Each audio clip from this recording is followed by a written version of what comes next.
said to me, I will restore. It sounds so loud that it took over my consciousness. I will restore.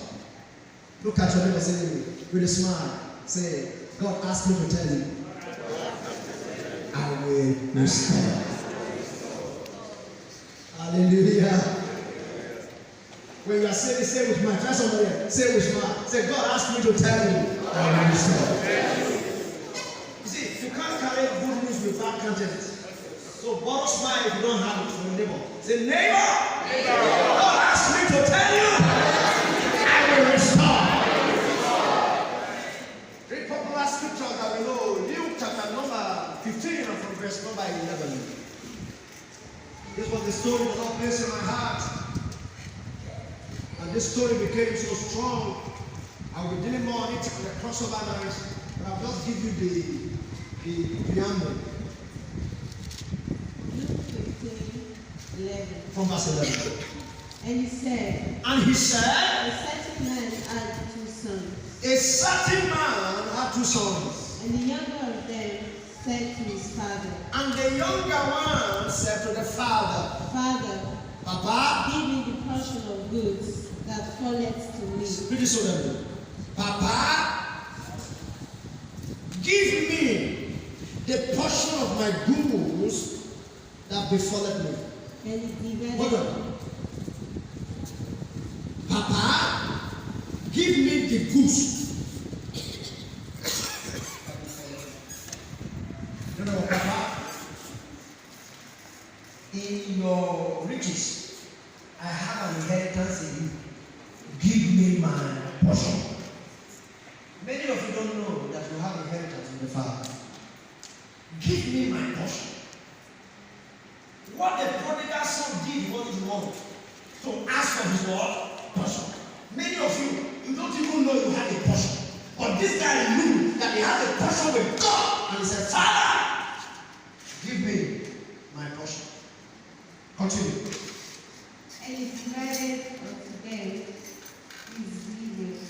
And he divided to them his living. And not many days after, And not many days after, the younger son gathered all together. the younger son gathered all his inheritance and the the father. He took his journey into a far country. He took his journey into a far country. And then wasted his substance. He went to that far country and he what? He wasted. Let me waste. He wasted the substance. Speak your understanding very well.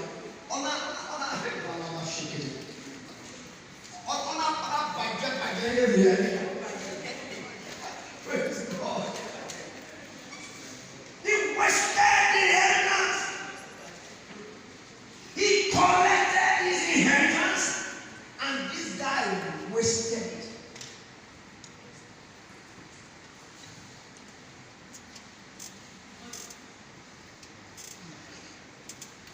He collected his inheritance.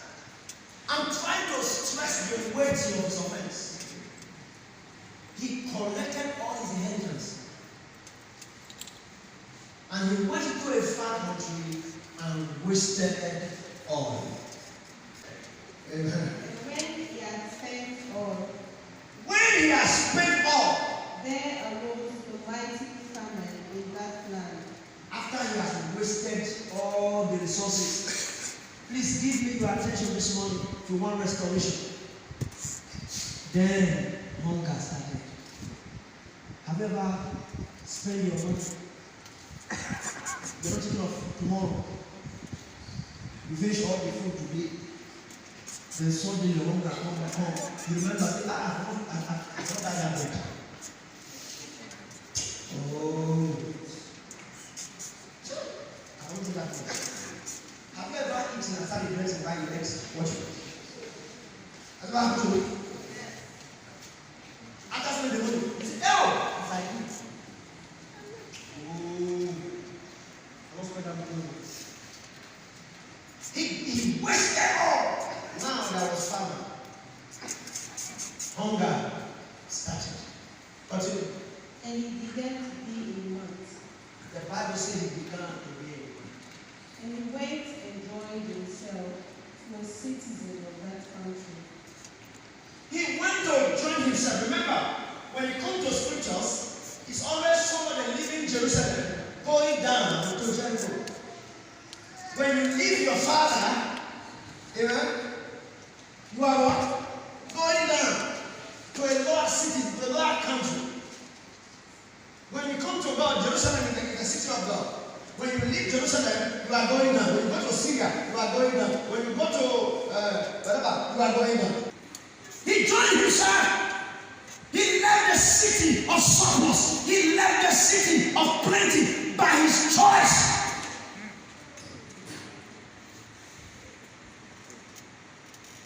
Not of omission, in the other person of omission or caution. His choice was deliberate. He joined himself in the city. Continue. And he sent him into his field to feed swine. This man got a job as a swine feeder. You know swine pig.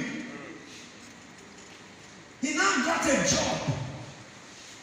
The son of a great father, the son of a wealthy father, now got a job where he feed pigs. Thank you, came out of the chair. A guy want to marry me. He said, I'm a swine feeder. Will you take him home? How will you tell your parents? This is my husband to be. What does he do for a living? A swine feeder. Praise God. Hello, man. Praise God. Continue. A swine feeder. And he would fain have filled his belly with the husks that the swine did eat. This guy, he did not only feed swine, he became a swine. He was not eating the food that he was given to feed swine. So he will feed his belly first before he even think of the swine. He was also a bad worker. The food that he was given to feed pig. So he will eat the pig's food. Continue. And when he came to himself, and the Bible says he came to himself. He said, How many hired servants of my father's have bread enough and to spare? Take note. He came to himself. He knew he has fallen from his position of grace. He knew he has fallen from grace to grace. He came to himself. Until you acknowledge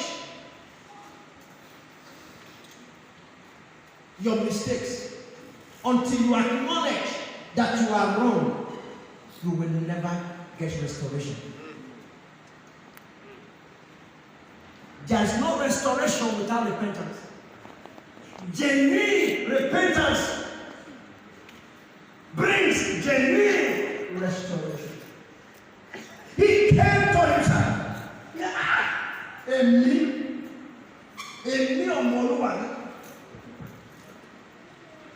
ọmọlúwa. I'm eating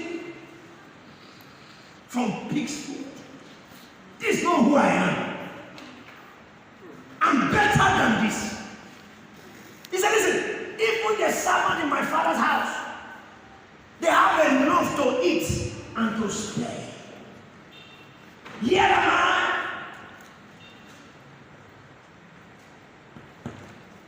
He said, I will go back. Continue. I will go home. I will go home. Father, and say to my father. And say, Father, I have sinned against both heaven and you. I have sinned against both heaven and you. Take note. You must acknowledge your errors for repentance to occur. and women who refuse to acknowledge their error die in killing. That's why when the word of God is coming forth and the word touch you, repent. Don't look for who to blame. Repent, because without repentance you can't have restoration. He said, I will say, Father, I have sinned against you. I have sinned against heaven. I have sinned. He acknowledged that what he did was wrong for declaring dependent from his father. Continue. He did not just acknowledge it. And I'm no more worthy to be called. He said, I will tell my father that he's no more worthy to be called his son. Make me as one of thy servants. I will tell my father, just to make me one of your servants. Please, servants have a lot to eat and to spend. Just make me your omoshe. And he arose. He didn't just stop there, and he took action. He arose. See, many of us will repent, we never take action. We acknowledge our mistakes, we never take action. He acknowledged his mistake, he took the necessary word, action. He arose, said he arose. Said Maradona, he arose. One more time. Somebody need to rise up today and say, I'm going to the Father. Somebody to rise today and say, I'm tired of living this ungodly life. I'm tired of being a pest. I'm tired of being a irresponsible person. I want to live the right life. He arose. And came to his father. And came to his father. But when he was yet a great way off. But when he was yet a great way off. His father saw him. His father saw him. And had compassion. And had compassion. And ran. Huh? And ran. The father ran. And fell on his neck. The father ran. Is it that in your Bible? Yes. He ran. The father ran. Who ran towards his son? The father. The father ran. And fell on his neck and kissed him. I'm not kissing him.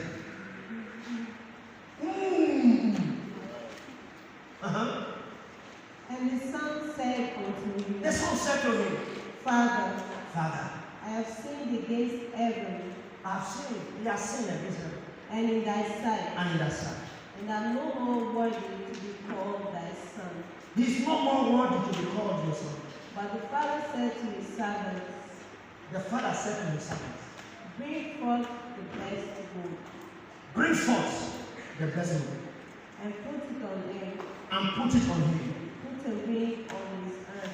Put a ring on his hand. And shoes on his feet. And shoes on his feet. And bring either the fatted cow. And bring forth the fattest cow. And kill it. And kill it. And let us eat. And let us eat. And be merry. And be merry. For this my son. For this my son Was dead. And is alive. Now he's alive. He was lost. Now he was lost. And is found. And is found. And they began to be merry. And they began to be merry. Stop that. What is story? God talked to me about restoration. He was so strong when he spoke to me.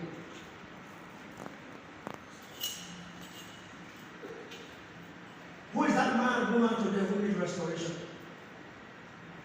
I don't know what you've done wrong. I don't know the path you have taken that is ungodly.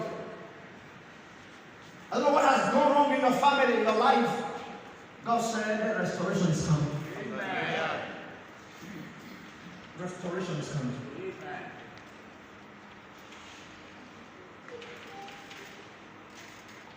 From the day the son left the house, the father has been waiting for the son to return. You didn't hear me? From the day you left your position, the father has been waiting for you to return.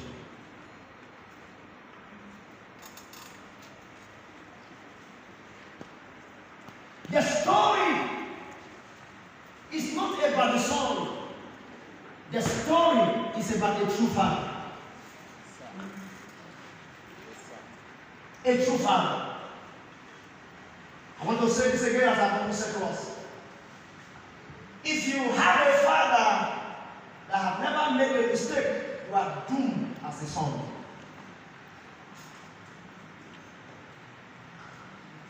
If you have a father that doesn't have compassion in his heart, you are doomed as a son.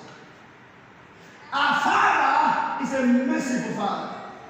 Our Father is a compassionate Father. Our Father is a loving Father. Ladies and gentlemen, true love is not based on your performance.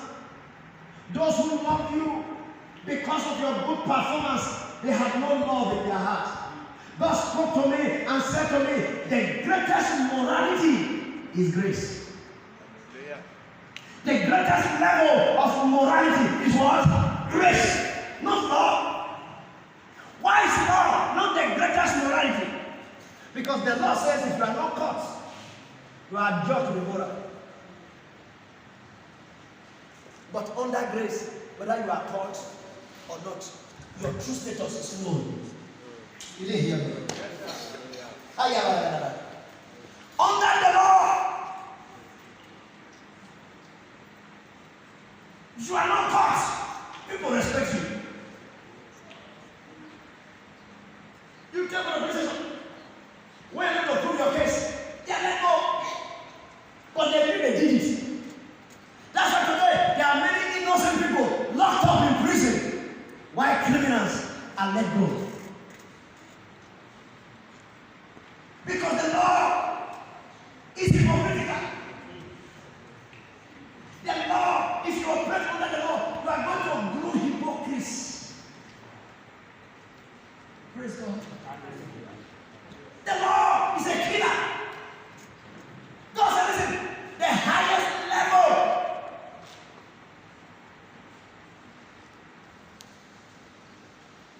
of morality is grace. A lady got pregnant, aborted the baby. Hello, church? And when the pastor preaches, he uses her. See this lady? She's a virgin. By the way, what is virginity? It's only for a night. Don't marry a virgin that doesn't have character. There are many fringe virgins. We have some in the Bible. Don't look for virginity, look for character. Because by that night, you reach what? When she will reach her character, the home is doomed.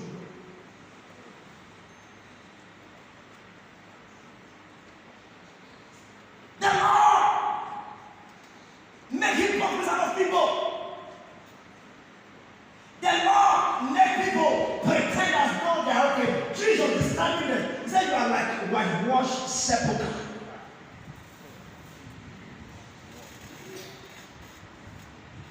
The greatest level of morality is grace.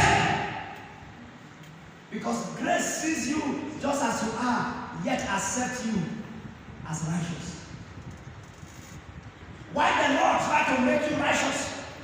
By what the Lord sees. The Lord does not know the real. But grace knows the real you, yet value you and dash you his righteousness. The Father saw the righteousness of the Son.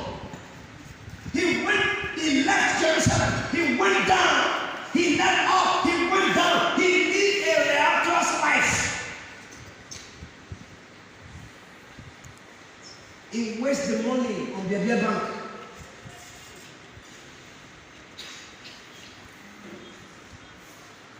He lived in sin, he wallowed in sin. He became so dirty and he became nothing. He left with something, he came back with nothing, but got all things. And so when he left, the Father has been waiting for him. See, each time you leave, all that is to repent and return. Hallelujah.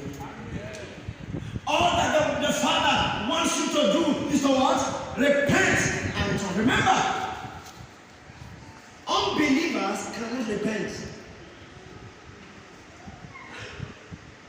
The unbelievers, what they receive in salvation is called the remission of what? Of sin. Repentance is not for unbelievers. Repentance is for believers.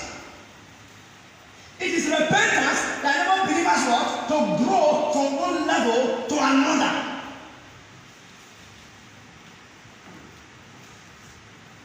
Praise God. And so the Father has been waiting for his Son to return. But one day the Son said, I'm tired of living a low life. I'm going to the Father. I'm going to tell my Father, I'm no more worthy to be called the Son. And he went home. Hallelujah. While he was on his way, the Father who had been waiting saw him afar. The Bible said the Father ran. What a Father. The Father ran. Come. Come. Become your Father.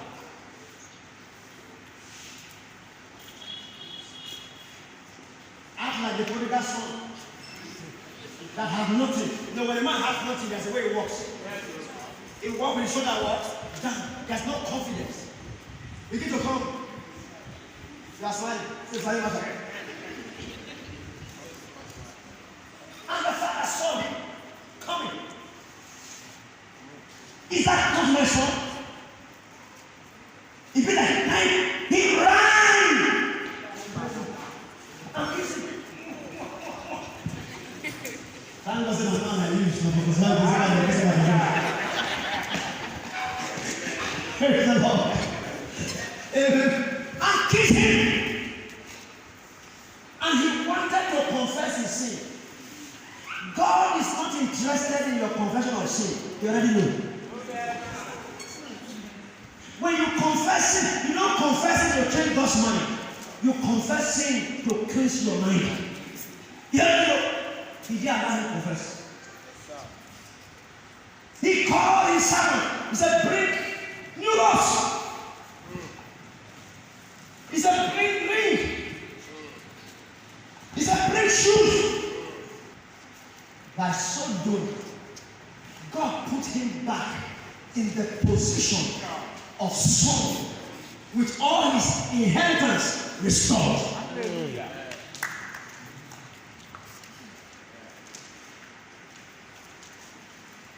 God replaced him.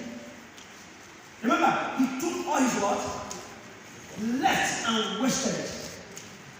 When he returned, God restored him back to his former position as son with everything restored. What a loving Father. I said, what a loving Father. He restored him to his position of sonship. He didn't stop there. He said, bring the fattest calf. The biggest man. The biggest man is when slaughtered in Israel when there's a great feast. They brought out the biggest man. They slaughtered it and began to bury. He said, servants, call all my friends. Let them come and what? Chop. My son was dead, but now he's alive.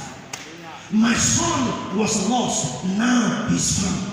Let's marry. Let's rejoice. The father rejoices when his son returns home. The father rejoices when his children return home. So question as I conclude. Why is it that nowadays, when people sin, even when we forgive them, we strip them of their dignity? Who did you learn it from?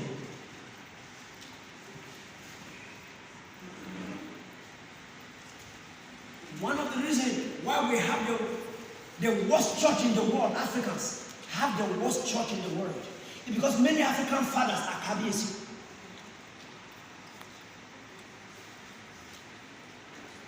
Many African fathers are not compassionate. So we have compassionate men becoming pastors.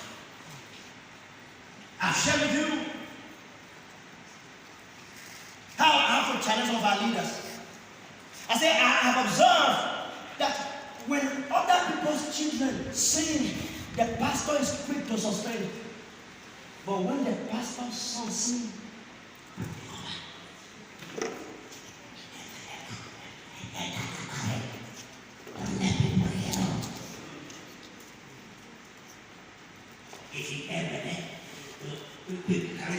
people abroad who do when the same son is going to win in America. No, don't go there for this. He's going there for cover up. The pastor's son went in America. Then after 6 months, he delivered his premature pain. How do you treat other people when they sin? How do you treat yourself when you sin? The Father's house. He restored this guy back to his place. God asked me to tell you, I'm going to restore you back to your position of honor. I will restore you back to your position of head. I will restore you back to your position of dignity. I'm bringing you grace. I'm bringing you blessing. I'm bringing you health. I'm bringing you strength. I'm bringing you joy. I'm bringing you prosperity. You will be healed from all your infirmities. Poverty will go. Sickness will go. Shame will go. The Lord will restore your health. The Lord will restore your strength. The Lord will restore your essence. The Lord will bring you back to that place of strength, to that place of dignity, to that place of love, to that place of health, to that place of glory. Come on, shout yes.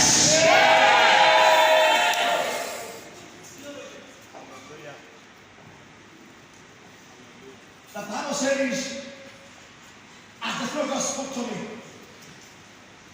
he said the restoration of the prodigal son was a genuine restoration.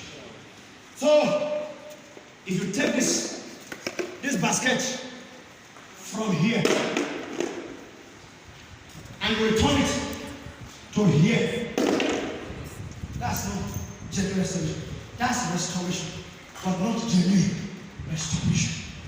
But if you took from here and turn it backwards, here, that is genuine restoration. God said, I'm going to give you genuine restoration. That place of strength, that's your place of dignity. Glory to God. That's your place of excellence. That's your place where you have enough money to support your brother with 15 million. God said, I will take you back to that state. Many of you have lost your voices because of poverty. In your family, your words no longer make sense. When you talk to Ebenezer, say, you see no cause in your name. Let's do this, you give moral support. God asked me to tell you, I am bringing you back to genuine restoration.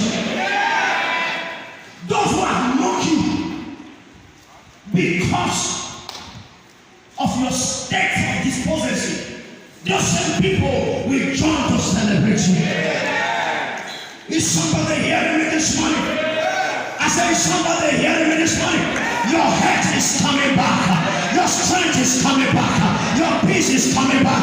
Your joy is coming back. Your dignity is coming back. Your health is coming back. Your glory is coming back. Your strength is coming back. Your joy is coming back. Come on, shout, that is me, Lord. Now said to me, the prodigal son received genuine restoration. Many have been looking down on you. It's not the same you that came here today that's going back. You are going with restoration. I said you are going with restoration. Your anointing is going to be restored back. Your glory is going to be restored back. The respect men have for you is going to be restored back. Because the Lord will turn again your captivity. You will be like those that dream. For the one will say, the Lord has done great things for us. So we are glad. The father was waiting for his return. And when he returned, the father restored him back to his place of dignity. When people sin against you, when you restore them, never take away their dignity. Never stop looking at them with the eye they used to sin and begin to look at them with the eye of men and women that have been restored. Because we all are products of God's restoration. We were all sinners. We embraced the sacrifice of Jesus. We were made righteous. For Christ, who knew no sin, was made to be sin for us, that we may be made the righteousness of God in Christ Jesus. May you be thankful. Begin to receive His restoration this morning. Open your mouth. Where have you fallen? It is time to admit, acknowledge.